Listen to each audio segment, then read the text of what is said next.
The sun was setting over Barcelona, casting a golden glow over the city. But the warmth of the light couldn't penetrate the cold, grim purpose of the gallows on Montjuic. This was a place of final judgment, where the condemned met their end. In the 14th century, Montjuic received 55% of those executed, its gallows a stark reminder of the harsh justice meted out by the city's rulers. The bodies swayed in the wind, their presence a grim warning to all who passed by. Not far away in the suburb of St. Andrew, another set of gallows stood at the edge of the town. These gallows, which took around 30% of the executed, had been moved from their original location by the Horta stream to a more prominent spot near the Feinstrels Pass. This new location, close to a busy road leading into the countryside, ensured that the bodies were visible to everyone who traveled through. The purpose was clear: to instill fear and deter crime. In the neighboring town of St. Marty, the gallows were less prominent, receiving only about 7% of the executed. The rest were sent to other gallows outside the city limits, known as de fora. But whether inside or outside, the gallows served the same grim purpose: to display the consequences of breaking the law. In Cervera, the majority of those hanged were displayed on the gallows of Enrer, a place that was both visible and symbolic. In Lleida, the Tossal dels Penjats, or Hill of the Hung People, and the gallows at Palomera, on opposite sides of the city, served the same function. Tarragona's gallows were in the area of Terra Cavada, and in Tortosa, they were in the Place d'en Valsura. These locations were chosen for their central positions, making them effective for both execution and public display. Perpignan, a city just across the border in Roussillon, had its own gallows at Vernet, known as the Forks Rails de Vernet. The proximity to the city meant that many executions were carried out here directly, eliminating the need to move the bodies afterward. This was similar to the practice in Barcelona, where the gallows on Montjuic and in St. Andrew were the primary sites for executions and displays. The bodies on the gallows had to be securely fastened to prevent them from falling due to decomposition. Despite this, they often did fall, requiring the authorities to rehang them. In 1333, in Cervera, the highest representative of the king ordered a body that had fallen to be rehung. Similarly, in 1362, King Peter the Ceremonious ordered 2 bodies in Berga, which had been knocked down by the wind, to be rehung. Thick ropes were used to tie the bodies securely, ensuring they remained on display for as long as possible. The bodies on the gallows were not just the remains of those who had committed crimes. They were also a symbol of the jurisdictional power of the ruling authorities. This power extended to the control of the bodies, which could not be buried without explicit permission from the sovereign. Relatives and friends of the deceased often had to request licenses to take down and bury the bodies, paying a fee for the privilege. If the body was in a state of severe decomposition, and no one claimed it, it was buried without much care by the executioners. This control over the bodies also meant that they could be used as a means of further punishment. In 1376, in Barcelona, a group of bad persons took down a hanging body, leading to an immediate investigation and the rehanging of the body with additional ropes to ensure it remained in place. In Perpignan, in 1373, a body that had been taken down and stripped at night was rehung, and the executioner was paid for the ropes and gloves he used. The prolonged exposure of the bodies on the gallows posed serious health risks. The smell alone was enough to justify placing the gallows outside populated areas. In the second half of the 14th century, when periods of high mortality were common, the threat of disease from decomposing bodies was taken seriously. Municipal governments implemented measures to prevent the air from being polluted, including the relocation of gallows to more distant areas. In 1391, in Tortosa, a body was moved from a gallows near a bridge to another location because of the strong odor it emitted. Landowners often resisted the placement of gallows on their property, leading to disputes and protests. In Igualada in 1400, the municipal council purchased a piece of land from Guillem Rivera specifically to build the gallows there. The location on Puig Venral was near a fortified farmhouse, well separated from the town center and clearly visible from the main road. This ensured that the gallows served their symbolic and practical purposes. In Tarragona, the gallows were built at Moor, a sub-district marking the northern limits of the town. However, in 1322, Guillaume de Guadelens complained about the bad smell from the gallows near his farmhouse. The following year, he obtained authorization from the king to move the gallows to a more distant location on his property. In Perpignan in 1345, the widow of a notary, Ramon Bou, received compensation from the king after gallows were built on her vineyard, where someone was hung on the orders of the town's bailiff. The presence of domestic animals, especially dogs, worsened the situation. Dogs, attracted by the smell of the bodies, would often attempt to reach them, sometimes managing to tear off and scatter parts of the bodies. This led to the bodies being partially eaten and carried into the town. Wild animals, such as carrion-eating birds, wolves, and foxes, also contributed to the destruction and scattering of the bodies.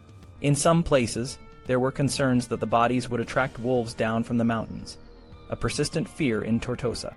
To address these issues, the gallows were often surrounded by walls to prevent animals from accessing the bodies. In Lleida, in 1349, the municipal council agreed to enclose the gallows with walls. Similar measures were taken in Barcelona, where the gallows of La Trinitat were enclosed with stone walls and gates to keep out hounds and wild beasts. The cost of this project was significant, totaling £131, 12 shillings and 9 pence, with the city paying £54, 12 shillings and 11 pence. The walls and gates were not always sufficient, so additional measures were taken. In Tortosa, in 1379, the council agreed to install gates at the gallows of Valsura to prevent dogs and wild beasts from entering. The council spent 5.5 shillings on the gates, which were made and installed by a carpenter named Domingo Fur. The gallows were not just places of execution, they were also sites of public display. To enhance the deterrent effect, the bodies were sometimes quartered, and the parts displayed in strategic locations. This was a task carried out by the executioner, who used an axe to amputate the body parts. In 1456, in Vallespir, after spending 1.5 shillings on ropes, 4 poles were added to hang the quarters, costing 6 shillings, with 7 iron rings and 4 iron hooks to secure the parts, and 4 nails to complete the display. In Perpignan, the display of body parts was a common practice. In 1399, the remains of 3 men were displayed, with 9 shillings and 9 pence spent on baskets and ropes. £3 and 12 shillings paid to the 4 sergeants who carried out the display, and 6 shillings for hiring an animal to transport the body parts to their designated location. The most serious crimes often resulted in the most severe punishments. After the assault on the Jewish quarters in 1391, 2 of the condemned were quartered, and their body parts were strategically displayed, one in front of the entrance to the Jewish neighborhood and the bailiff's court, and the other split between the prison and the vicar's court. The gallows, with their grim displays, were a constant reminder of the harsh justice of the time. They stood as symbols of the power of the ruling authorities, and the consequences of breaking the law. The bodies swayed in the wind, a chilling testament to the lives that had been cut short, and the fear that was meant to keep the population in line. In the medieval city of Barcelona, punishment for serious crimes was both brutal and public. The goal was to send a clear message, break the law, and face severe consequences. One such example took place in January 1392, when the head of a man named Benviura, who was blamed for inciting violence against the Jewish community in Majorca, was displayed on a ship's mast as it sailed to the island. This grim display served as a warning to the inhabitants of Majorca about the fate of those who committed such heinous acts. The display of body parts was not a random act, but a carefully planned method to instill fear and obedience. For instance, in 1437, parts of a criminal's body were transported from the Vals region to the Pyrenees, specifically to Camprodon. This was a strategic move to ensure that the punishment was seen by as many people as possible, reinforcing the moral and legal norms of the time. In 1457, a woman in the region of Vallespir was convicted of poisoning her husband. Her execution was a gruesome affair. She was dragged, her throat was slit, and her body was quartered. The pieces were then displayed in strategic locations. One quarter was hung on the main road leading to Barcelona, another near the town of Els Baines, and the others in prominent places between Codolet and Arles. The executioner, equipped with gloves, was tasked with carrying out this macabre operation. supervised by local authorities. The severity of the punishment often reflected the social status of the criminal. People of lower social standing typically faced more brutal executions. For example, in Leyda in 1456, a slave who murdered his master was dragged through the streets. His hands were cut off in front of the crime scene, and then he was beheaded and quartered in the main square. His body parts were displayed at key points around the city, including the bridge, the market, and the Moorish cemetery, to serve as a deterrent. In 1377, a woman named Giraldona, accused of adultery and murder, faced a similar fate. She was dragged through the city, her throat was cut, and her body was quartered in a public square. Her body parts were placed in busy areas, such as the main bridge and the Muslim cemetery, and her head was displayed at her own front door. The next day, all her remains were moved to the public gallows.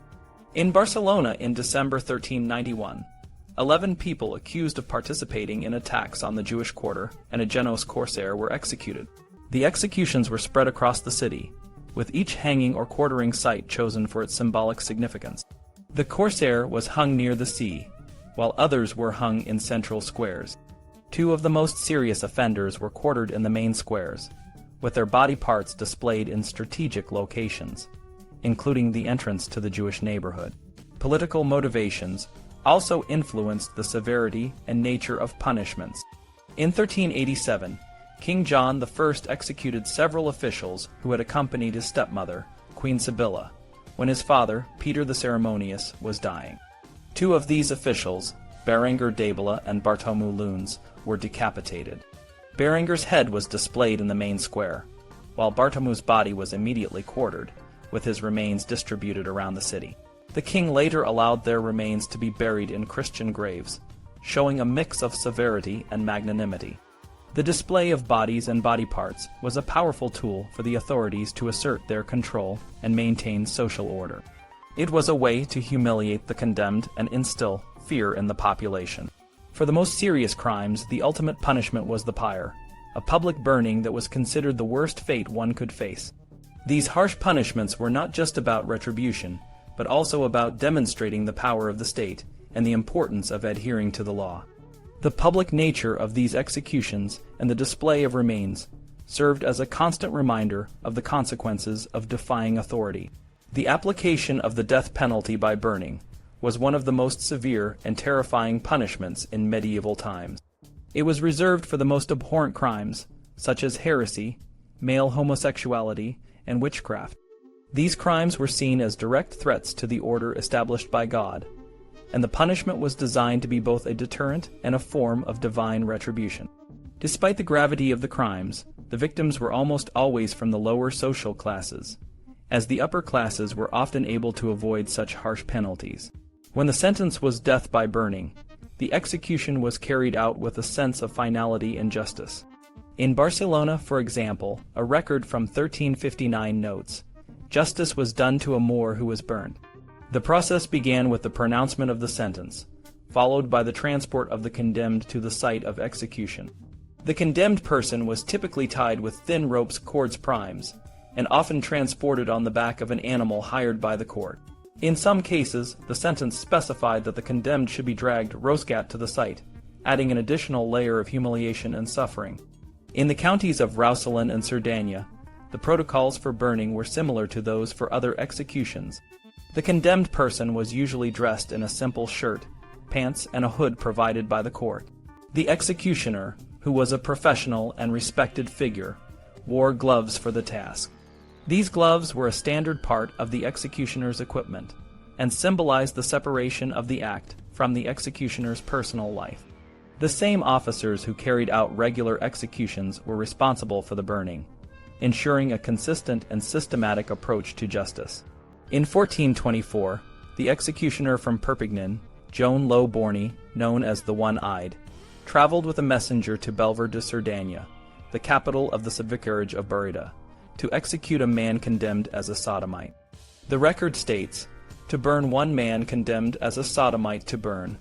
This journey underscores the professional nature of the executioner's role, and the willingness to travel to remote areas to carry out the sentence. The execution itself was a public event, designed to instill fear and serve as a warning to others. The condemned was brought to the pyre, where the executioner would set the fire, and the crowd would witness the final moments of the condemned. The ashes that remained were often collected and disposed of according to local customs, sometimes in a specific location designated for such remains. The process of burning a person alive was a brutal and dehumanizing act, reflecting the harsh and unforgiving nature of medieval justice. Despite the severity of the punishment, the consistent protocols and professional executioners ensured that the process was carried out with a degree of order and formality, adding to the gravity of the event. In the mid-14th century, the process of executing a prisoner by burning was a carefully orchestrated and costly event. The prisoner was often tied to a long, thick pole, which was planted firmly in the ground. This pole, sometimes called an aguar or estimnura in Catalan, was often repurposed from shipyards, where it served as a mast or a rib of a ship. The pole itself cost about 13 shillings, with an additional half shilling for transporting it to the execution site. The prisoner was usually secured to this pole with an iron chain, though in some cases a strong rope was used. Around the prisoner, a combination of firewood and kindling was arranged to ensure the fire burned efficiently. In Barcelona, for example, the kindling often included 3 bundles of heather, which acted like wood shavings, and 4 bundles of thick firewood. In other places, like Tortosa and Roussillon, vine shoots were sometimes used to speed up the burning process, requiring only 2 bundles of firewood and 1 bundle of vine shoots. The cost of the firewood varied, with smaller pieces typically costing about half a penny and larger pieces between 1.5 and 2 shillings. For instance, in 1395, the court in Barcelona paid 26 shillings to a local lumberjack for the wood used to burn a slave named Antony, who was accused of sodomy. In 1357, a Muslim named Makak was sentenced to be burned. The total cost for his execution was 32 shillings, which included 18 shillings for the firewood, 3 shillings for the ship's rib used as the pole, 6 shillings for handcuffs and an iron chain, 2 shillings for a crier who announced the execution, and 3 shillings for a mule that transported the prisoner to the pyre. Sometimes the severity of the crime was emphasized by parading the condemned in a cart, allowing the public to see, mock, and harass them. In 1391, a Muslim hermit named Ali Joan was paraded through the streets of Tortosa in a specially constructed cart before being burned. In 1392, a man named Domingo, convicted of raping young boys, was paraded through the streets of Tortosa, with a sergeant loudly proclaiming his crimes. The execution took place near his home, a common practice to ensure the punishment served as a deterrent. In larger towns, there were designated areas outside the city walls where executions by burning took place. In Barcelona, this area was called the Caniat, near the St. Daniel Gate. In Lleida, executions occurred in the Areny, a sandy area by the main bridge, and in Perpignan, they were held in a place called La Grava. Occasionally, the condemned was already dead before being burned. For example, in 1367, a man accused of profaning holy hosts was found dead in his cell and was subsequently dragged and burned. This was ordered by Prince John, the heir to the throne, to ensure the man's remains were completely destroyed. The amount of wood used determined how thoroughly the body was burned. If large fragments remained, more wood was added to ensure complete combustion. In 1359, an additional bundle of firewood was purchased in the evening to ensure a prisoner was fully burned. The ashes were often collected and disposed of in the sea, a river, or a ditch. In cases of witchcraft, the remains were to be completely destroyed to eliminate any trace of the accused. For example, a witch would be tied to a basket, dragged by an animal, and then burned until only ashes remained. One of the most severe punishments was reserved for those who attempted to harm the sovereign. In 1492, Joan de Caniamers, a peasant described as mad, attacked King Ferdinand the Catholic. Despite the king's pardon, Joan was subjected to a brutal execution. He was paraded through the streets of Barcelona. His limbs were progressively amputated, and he was quartered. The cart in which he was carried was then set on fire, and everything was burned. This extreme punishment was meant to show the gravity of the crime, and to instill fear in anyone who might consider a similar act. The public often participated in these grim spectacles, sometimes treating them as a form of entertainment. Chronicler Pierre Miquel Carbonel described the execution as a cruel and merciless event, noting that the crowd's reaction was more one of derision than pity.